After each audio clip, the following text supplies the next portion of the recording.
The day I ended my engagement, I didn't slam a door, raise my voice, or demand an explanation. I simply smiled, slipped the engagement ring from my finger, placed it gently on the cafe table, and walked away before the woman I loved realized she had just lost someone who would have spent the rest of his life protecting her. What hurt wasn't that she no longer wanted to marry me. What shattered something deep inside me was hearing the words she repeated without hesitation: her mother believed I was beneath her. In that single moment, years of sacrifice, loyalty, dreams, and unconditional love suddenly seemed invisible. Sometimes the deepest heartbreak isn't betrayal. It's discovering that the people you would have given everything for quietly measured your worth by your bank account instead of your character. If you believe kindness, respect, and second chances matter more than money or social status, please like this video, leave a comment, share it with someone who needs encouragement, and subscribe to the Unfolded Story Hub channel. Your support helps us continue sharing stories that remind us what truly matters. My name is Ethan Walker, and I grew up in a small town where success wasn't measured by luxury cars or expensive watches. My father repaired tractors until arthritis stole the strength from his hands, while my mother worked double shifts as a nurse. They taught me that every honest job carried dignity and that a person's promise was worth more than any paycheck. Those lessons became the foundation of my life. I worked through college, earned an engineering degree, and eventually became a project manager for a construction company. I wasn't wealthy, but I was financially stable, owned a modest house, and believed that love, trust, and hard work were enough to build a happy future. Then I met Claire. She was intelligent, graceful, and carried herself with effortless confidence. She laughed at my terrible jokes, admired my determination, and often told me I made her feel safe. We spent 4 beautiful years together, traveling on affordable road trips, cooking dinner together after work, and dreaming about raising children in a home filled with warmth instead of luxury. When I proposed beside a quiet mountain lake during sunset, tears streamed down her face as she said yes. At that moment I believed I was the luckiest man alive. But after the engagement, something slowly changed. It wasn't Claire at first. It was her mother, Margaret. She came from a wealthy family, lived in an enormous estate, and valued appearances more than authenticity. During every family gathering she found subtle ways to remind everyone that I didn't belong. She complimented expensive gifts while ignoring thoughtful ones. She praised men with luxury cars and quietly mocked those who drove older vehicles. Whenever someone asked about my career, she would smile politely before steering the conversation toward successful businessmen her daughter could have married instead. I tried harder than ever to earn her respect. I helped repair things around her house without charging a penny. I stayed late after family dinners cleaning up while others relaxed. I remembered birthdays, anniversaries, and every small detail that mattered to her family. I wasn't trying to impress anyone with money. I simply believed kindness eventually softened even the hardest hearts. Instead, every act of generosity seemed to convince Margaret that I was trying too hard because I wasn't good enough. Claire noticed some of the comments, but she always asked me to ignore them. She insisted her mother would come around eventually. I wanted to believe her because love often convinces us to overlook warning signs that seem insignificant in the moment. I kept telling myself marriage wasn't about parents. It was about 2 people choosing each other every single day.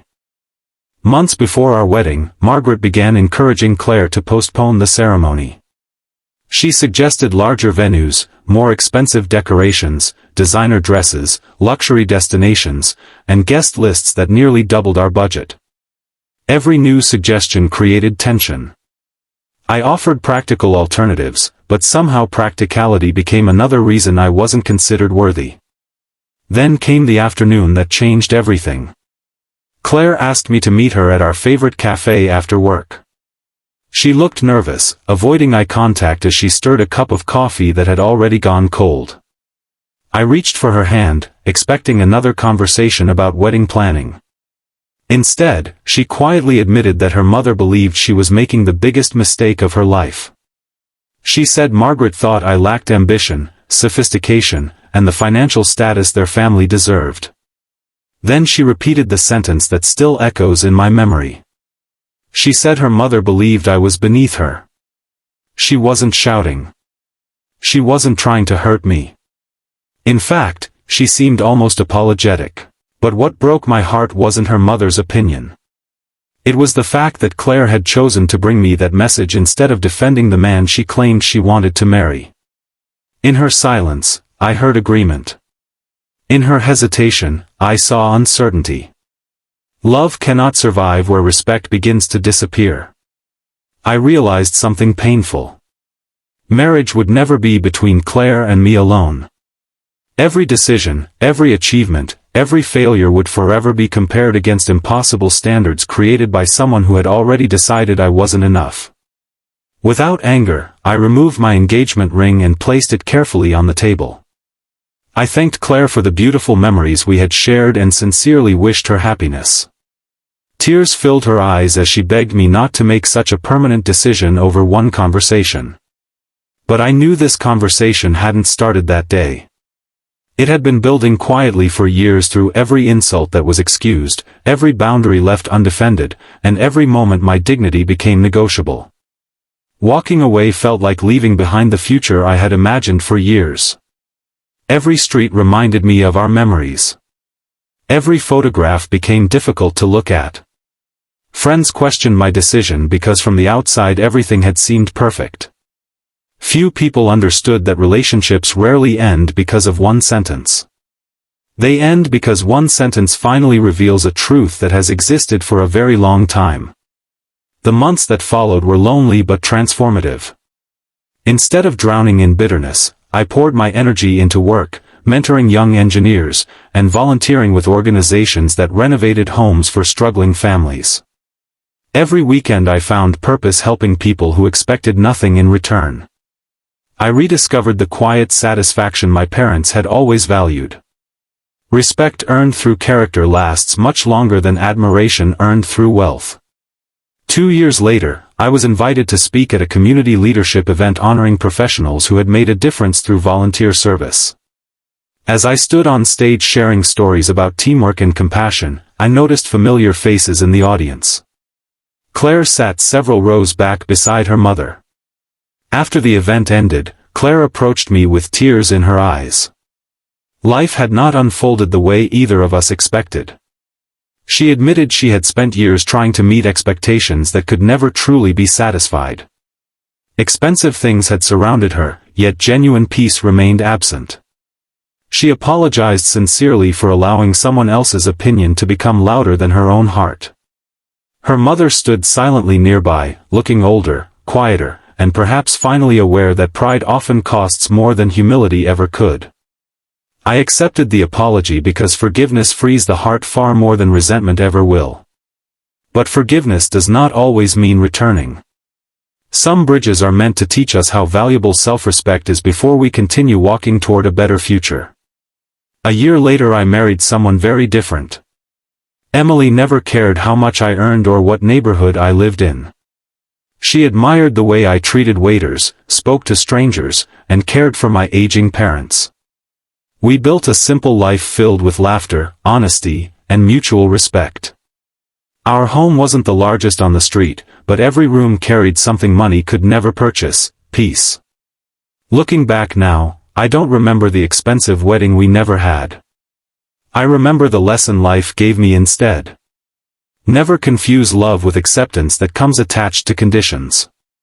Anyone can admire you when life is easy, but the right person will defend your dignity even when it's uncomfortable.